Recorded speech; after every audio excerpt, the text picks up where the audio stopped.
Hello. Chỉ bây lẽ vẽ u lẽ hay với nó có ôm nó hình như sa xin khoai lang engine hay vậy chắc cả khăn ôm mà khăn rụt rõ mìm sa khôi tu tê lẽ khăn MSSC khôi tu tê nong kalamo với hiền sau car làm bằng cả khăn en hawanga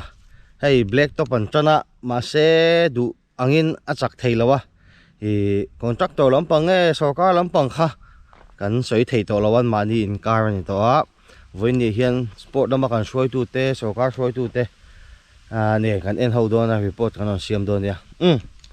số anh thầy, hắn en ula khu black top về dưới cần một thêm mình khu,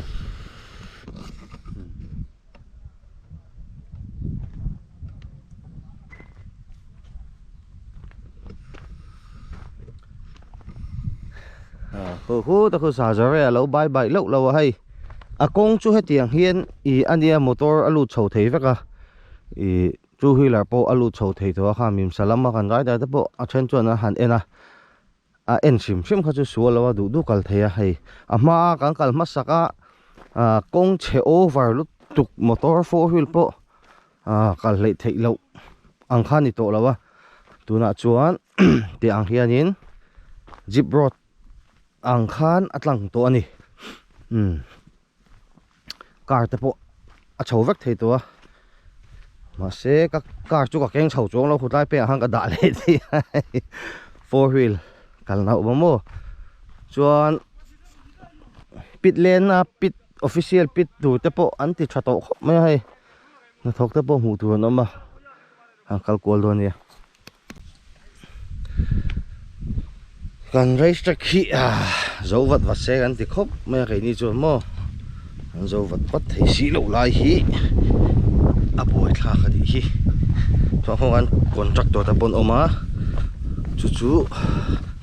thiêu ta bốc ăn sỏi hậu thiêu thật đâu ăn chuột tụi anh yang hay function tối té cả hành này tụi nó son kan MSSC secretary ding me ka hay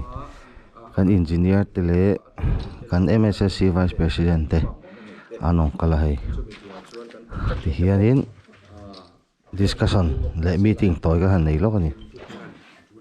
cái nên hỗ trợ ấy tụi tập bọn xem bằng chú mồm chú hết đãกันทุกคนเลยนะดูแลมีสารลำปังเลยเนี่ยหมดแต่พอยนะนี่กินinput กันเนี่ยเลยครับใช้แต่พวกมันแต่จนพวกเจ้าจะพงเองเลยซ้ำ REC จังอิน CSR จังฟันกันหูเทียค่ะ state เนี่ยนะจังกบคัน10 crore ด้วยสังขัดจินขัดดีลเทียนี่ไอ้ต่ำขัดดีลเทียแล้วว่าสุดท้ายชวน75% ด้วยก็สริสมงาที่ REC น่าถูกฟูขันนี่ที่ชวน state อินจะดีสมงาที่ชวน clear field สาทับขันนี่ที่ชวน REC ลำสนาพอเฮียนcheck line งรงเด้ง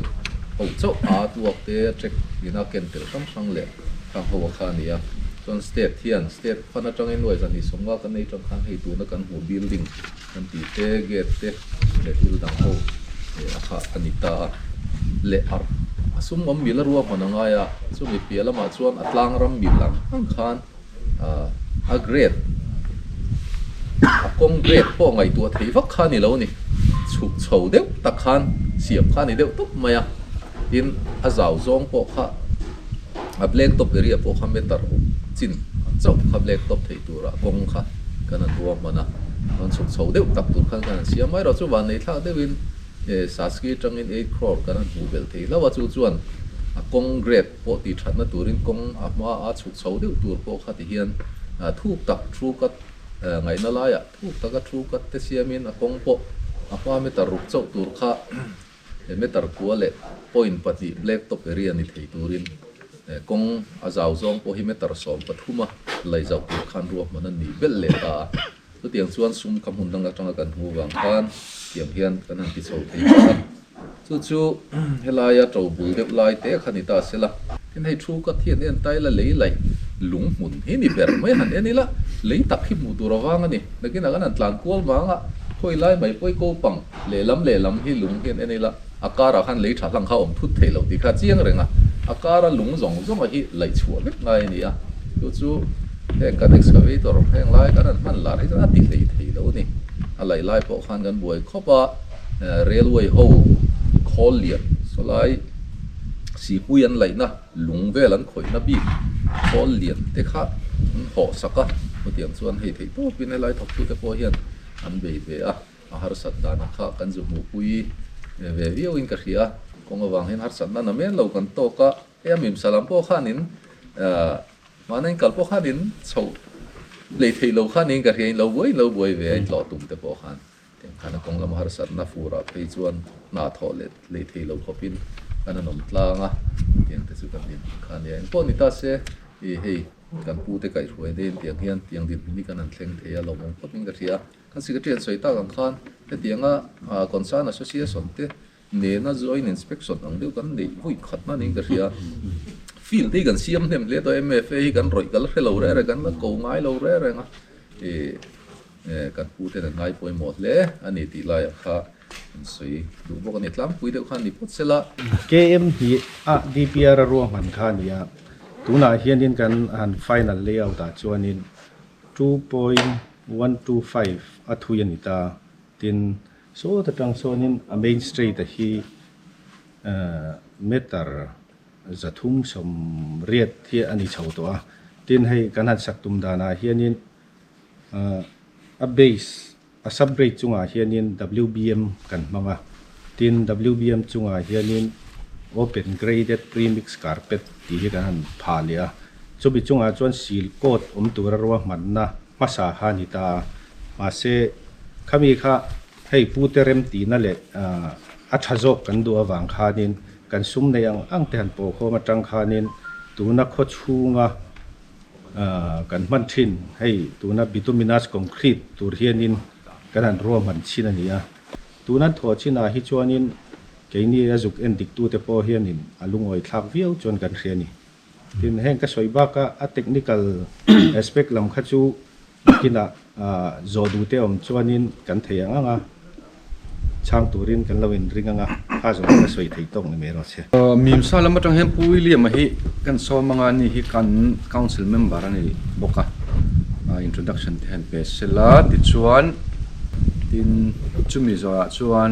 kan kal ko langa kan kal chuak le vek tura ngai tai la puili ma kan so manga ha introduction lenga ma han toite han soi sela thome oh puchai mai kalome hey ke hi vice president kania soi ta kha din pu William B van fer kania helani kan senior vice oma pura ma hilo ding sela ni senior vice ania chuan kan hnung lama hianin kan financial secretary pu zorea chuan kan secretary te pani kha puan thoni le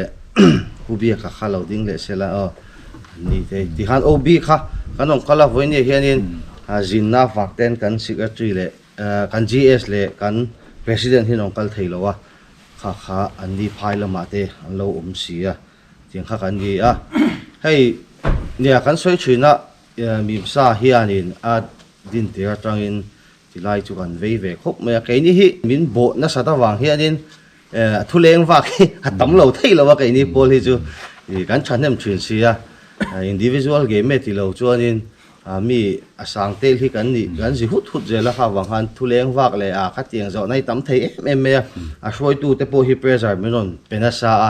chuang ke ni in kan ho tu te ne na hei kanon thleng zela tiang khanin association mal anga joint meeting te po kha kan nei ngai lo ti te po kha han si ai mim sa min ngai poi muwa kan president MSSC president le vice president hi kan secretary te mi mal tak po hi kan nel zong hi ania an bula po hianin kan soi ni ma tiang hi kan thleng ania ke ni chuani na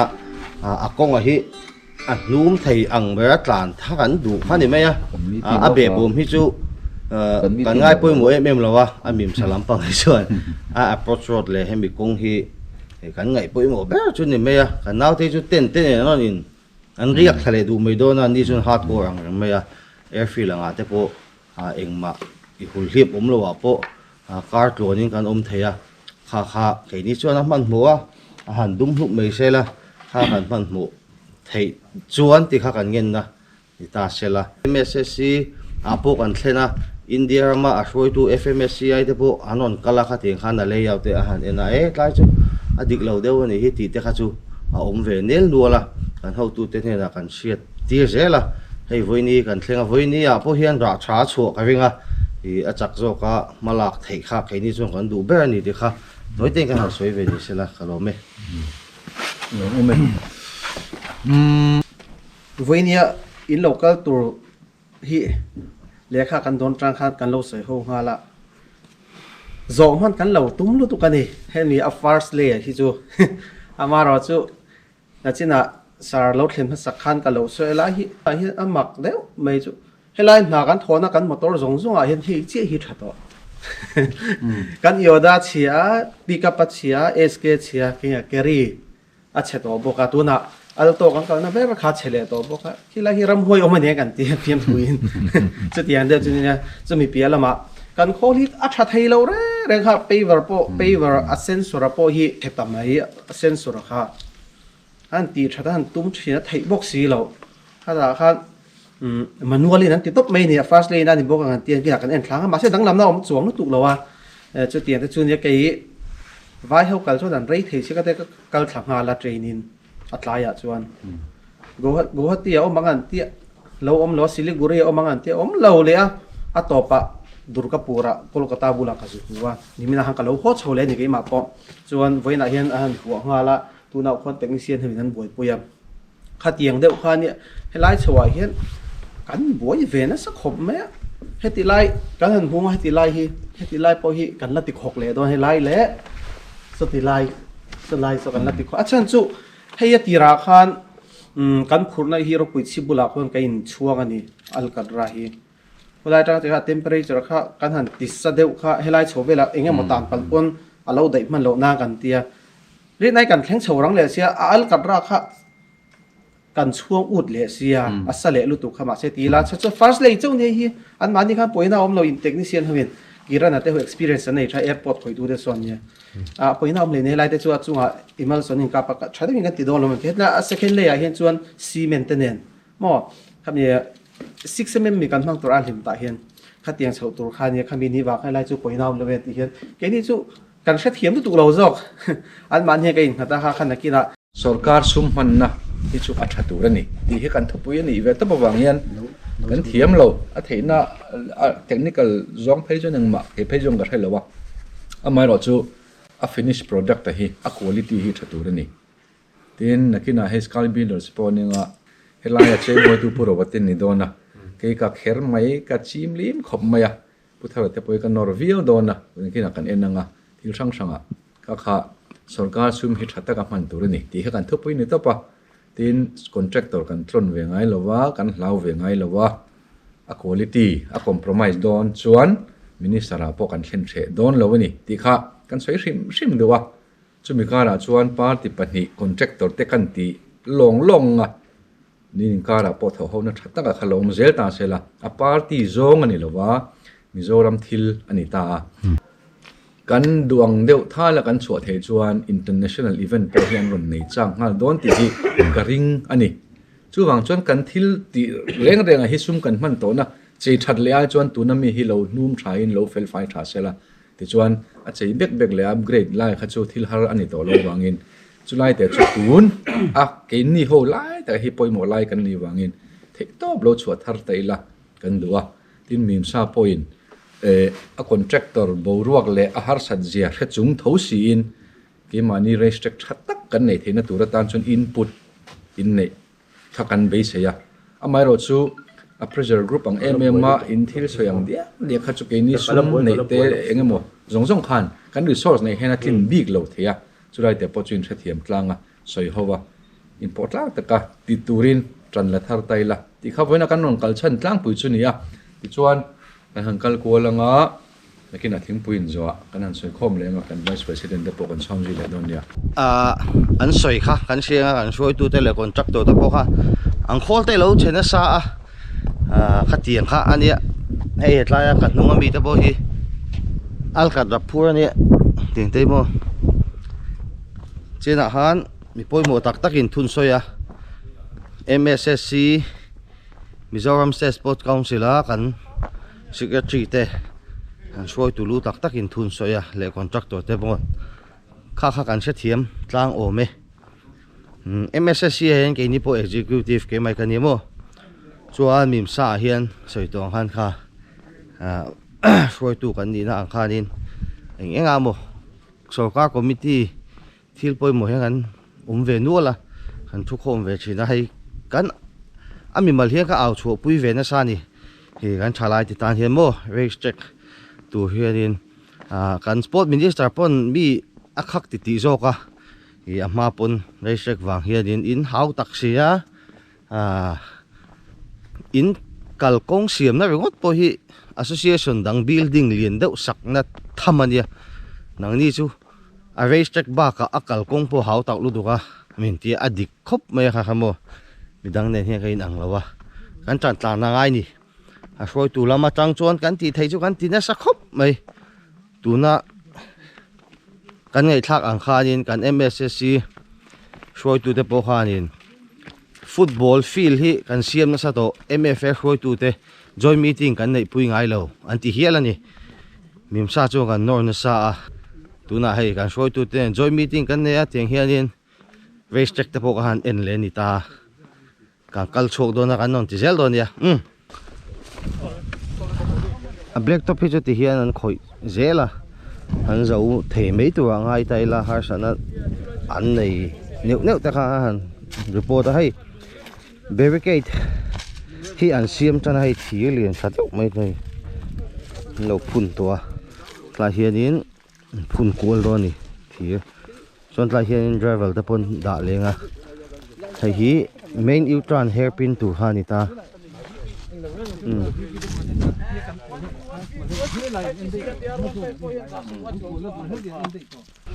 eng lawa ni chu in siam that khan adang kha a in hek ve deuh ni chu hei po hi et la toy an ni daw na hi an chuna tur tak ani ti lai phei hi mo a in hek ve le het ni lai hi ti lai kol big te hi tla chu ne je ma chui po thak ve khat chungai do ni hi ta hian om te straight ping hal pop ta ni lai kol ta ma te straight ping hal top ta do chu he tin a kol a es deuh to ni hi lai chu mo a es deuh la ka chu wang chon line lak da kha a buai ve the a hei wan tlan khungang mai an al ka da motor te kan han nei chuan tu na pon ya kan lar lu tu ne te ro notice a hian dang po hi om mu mala mon lo race track ti tu chon lo go kart track go ti a huanin a ve a thei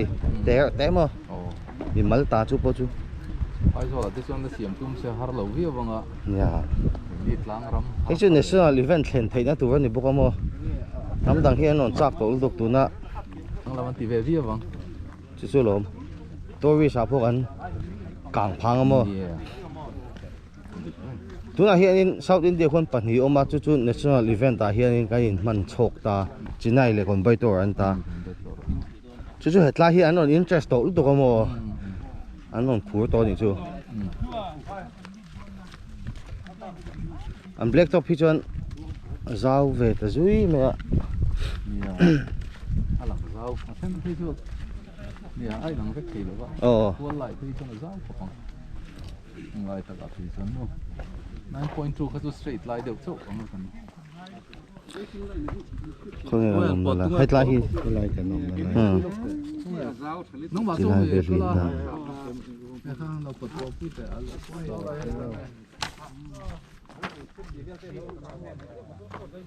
hey first coat ani second coat te sil coat te alla tile don bitumen ti te khamo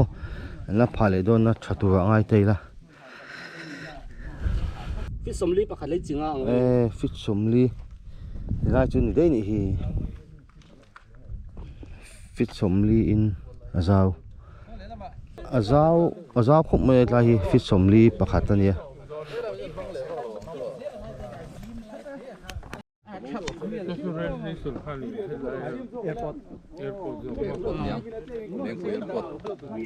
zau khop me he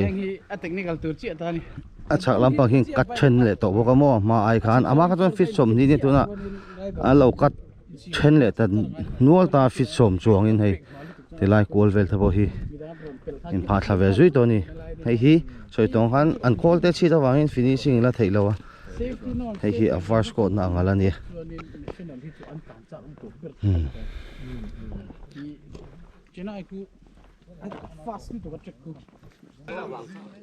chỉ lại hi azim lai deuh ni kan share han te thale hai in she thiam dan tu chon ti lai kan om na lai hi ama in tlang bok lin lu to kan ta tlang ve kan ya ting hi kan lai nim ta hei blind car fit chu om lo thei lo ni hei kan nor thak le vek chuan lung mun ani sia a hau tak sia kan budget ina phalo ni china kan how to the pan soi khamo racetrack international racetrack ang chu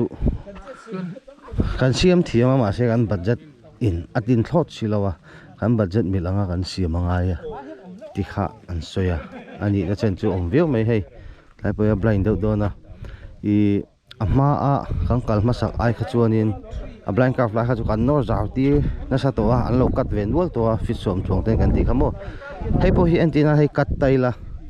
a chak khena hlia le don thota le an kat wak wak khanin hemi a racetrack geometry hi a lo danglam ta adik lo zela an ti boka ani na chen chu omang kha kha kan man thi mangai ni mai kina tuna chuan in ke ni chuan kan du chu kan thalai te headline tlan ti nge kha kan du ni chu chu black top thade noya championship nei ti hrim kha kan du to ni tuna po ha chin te bo kan thu soina te kan ne soya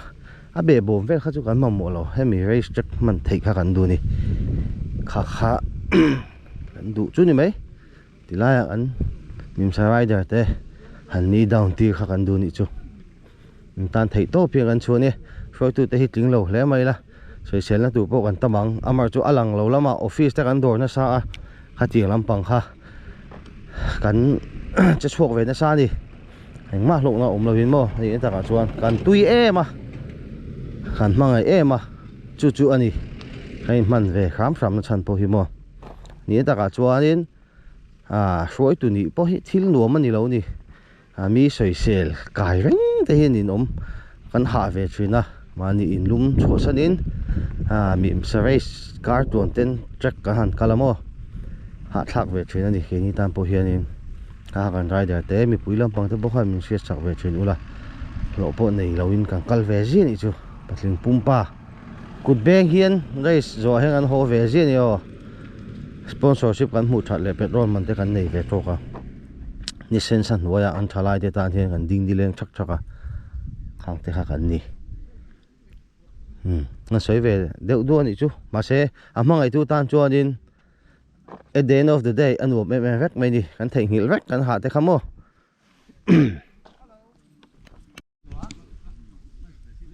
hi ta cha heng on kalanga an shift down pop pop anga tan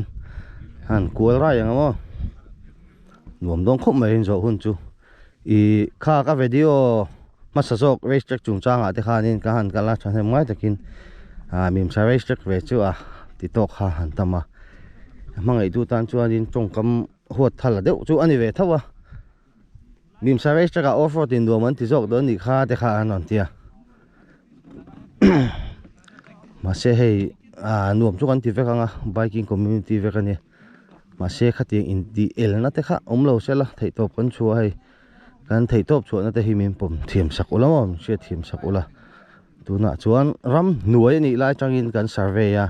mau huna kan tlan lu ta heti chen hi kan thleng to ni abul chut atanga khetan le mangai tu tan chuan nuka ulani tuna bo hian heti ang adum lup to racetrack ka han nei mei tu ang chi teimo a hlo thin na tur chu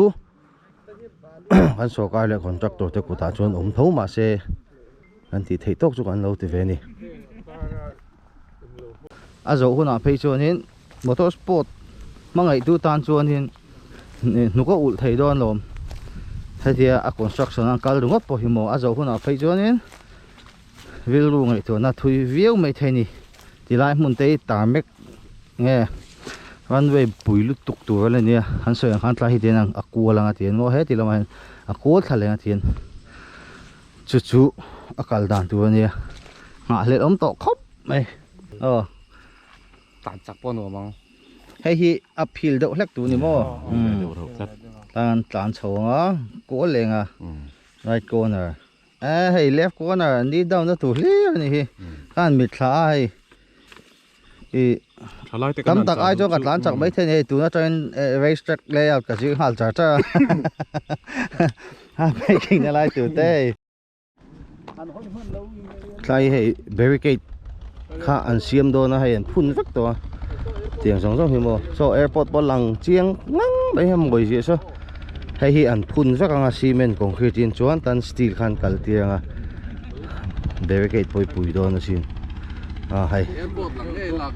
kan vice president an MSSC vice president pu mu chuak a ho ta kun la sim mek je la ni hei kual rai mai mu them moi to si moi lu tu hei he til budget hi a hau takamo football fields stadium enga moza sak thei na khani tlat me a thun na khan budget hi chan chu so ka tang chon sport discipline thau kan ta sport discipline dang de na khai khin je kha kan nia kha kan lo khiat thei na mo hemi le hei hi lung tum li lu tu kan ta an kat ta ni hei apuya sin tate po yang khol te khan ti chena samo tilan ve break to over chove hei chato hle mai thalak vela hina lang jim theya blind car atama ma se hei han kalta ka chuanin fit som cho yan zau le kan ti khamo azau ve phian to a hemi racer khi du ta na tlo theya leng pui kal rem chang in oma in lu chho du ni chuan in a approach khang server han tlan chho wang khan mai a hei hi atlo thei ni kan rai da ta bokha han kal thin ro han en ve thin ro phun lo mo a huna he han kal ve chin ula ne a lo tlan lo la tlo thei ro ka ta chu tông châm về tlan tak kha chang la rem thi lo hei atlo thei in bike kha chaka ke hin da ke in kal ve don he kan lang he mo kilometer ni le chan ve le ni ke in han kal chok la ba hat vak ro ke na hon hon tlan chak thei lo palang shortcut line emergency check kan na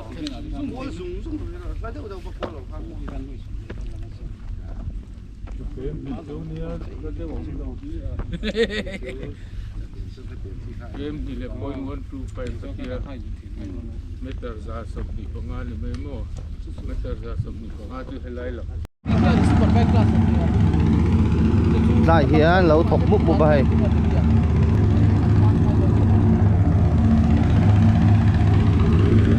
cái hiện nghe một là áp phù chuộc tu một là trên trang tàu hoàn toàn qua là khi cho alka đã xem dài tu đâu khoan nè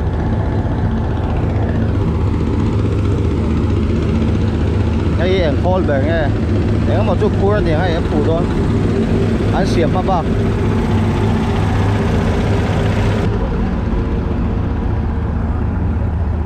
làm bài xiêm á làm bài là xiêm là vậy xiêm về lại đó nhỉ hai về anh xiêm bằng thấp anh xiêm mà nhỉ hay là hi bulldozer lo le hi overburn wa kan ti hey achiu kho thei hi mo hei chu xiêm that le tu an ta ati khan khu ta changin an phur chho ta an te ar te po pu kha contractor na soi kha chuan tilaya an thlen khan konga an phur chho chung le tilaya an lo chung han alo sato lutuka alkata ha kangzo chu mo overbar ta ti hian a then hi phut ta deuta heti hi chu omna sa thina ma se hei first layer ne ko non zel don ta tiang phut dup hi chu a ve don ni chu hei to chu hei kan chiu kho me thei hi mo kha ha kan sia thiam lo takin an li thei ve kha lo chena sa ve ni chu I approach ro thalo lutuka wang han mo ati khan kan approach road khu konga tanga racetrack chho na hi budget a khan atel lawa kha kan tour ta em tun kan sarkar te hi ka han dor le a kan sport minister putete te po achunga lom thu soi kan bana sa lom thu kan soi ngal ni se RCC jokin mo si menin hetla tanga khu ta main road thlen thlak na kha an khoi le do ni chu wang chuan na hi anti zung zung thailo ve dewa in nor chung te kha ong ve ni chu mo an thok chak kho mai tuna an sarkar tha te po hi mo hei chuan ti lai chu an khoi le ta mek ta hei al ka ra then lo ta ta a chu leveling an la vek to a black top chho khan ni le mai ta ang zo thei mai tu nga yang heti an tho chuan amar chuan delay ya a khatim political issue te oma tiang te ni kha chong an soi thei ni lo a lo delay du him te ani em pok an sa chuang lo tha te khan ni no ya hai siam ve zel ani hi ai kan kal chuaka kan hunga mi te hi transport council lam froi tu te asum en kol tu ten nia voin chu ra thatak a chuak tu anga yang o hei kan sa te pok ke an kal chuak pui thaba an ho tu te an long khop mai tiang khopa min ngai poi mo hi kan bei sei phalo ani bai kai chuanin a chiat lo chuan tlan dun va lo tro la kar la thun ti veli om vak lo in ka ya entinan reisa incident lian tham ambulance tlan lungai khopa accident te om se kan red fek anga non tlan lut le nga lang mo zok na la tla na hi starting light meng lo dana na kan hisab deu khan ita han tlan chan panga a finish line phone nga lang azna chu ni amma kan soi poka somi ban so atok ta ve lu tu ko mo phun chau dan tha om set la hi ana ni nek ana a chen phe jon ni nek china mo an thlen ma sak du lu tu khi incident khatam ta om thei che om thei sia a sia chang te pon ti thei dan ta po om da mo poi mo ve tho box kina sei ho bila ni va lom om em moi chu tan lunch kan han e anga hun ka han mang lenga meeting toi te pen le mai cho de hay là hình nón non liền đúng không các thuộc về lâu trước vậy à to ha to da khitlai khi kang kal na hun ber kha anin rong te pon la noi loi tu chuan in alo noi to a han lut zoi zoi ang hey last style te an lo pha moi ve cabin ang yan siam etan bathroom mo restroom an siam don na hei po aluminium frame vek ang vua last style pon lo pha zo vek to ni hi te lai chu ta hi azau dewa apia om phei zela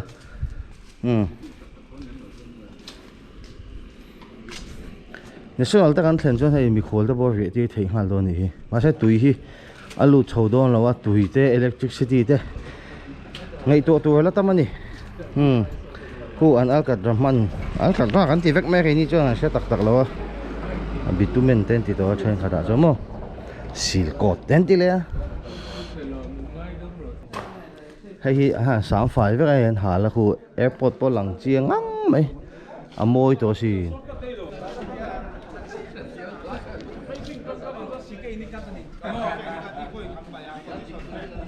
hey motocross track tour kan en amo motocross hi ti lai ve la no thei kha kan in base he hey khuda khu track khan ta mo thang kha ta hian kan en phei ni hey hetla hi azol phei veka normal chuan mo track de na in sin mo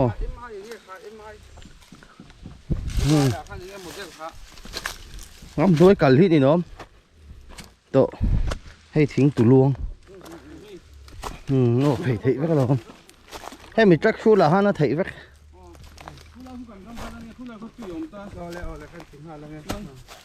thính tụ luôn ăn rồi liền đâu tới una hay roll bụi khá lồng tao mà off-road rider thế cái này thua thấu châu nè nấu chi ai là u là cái gì khác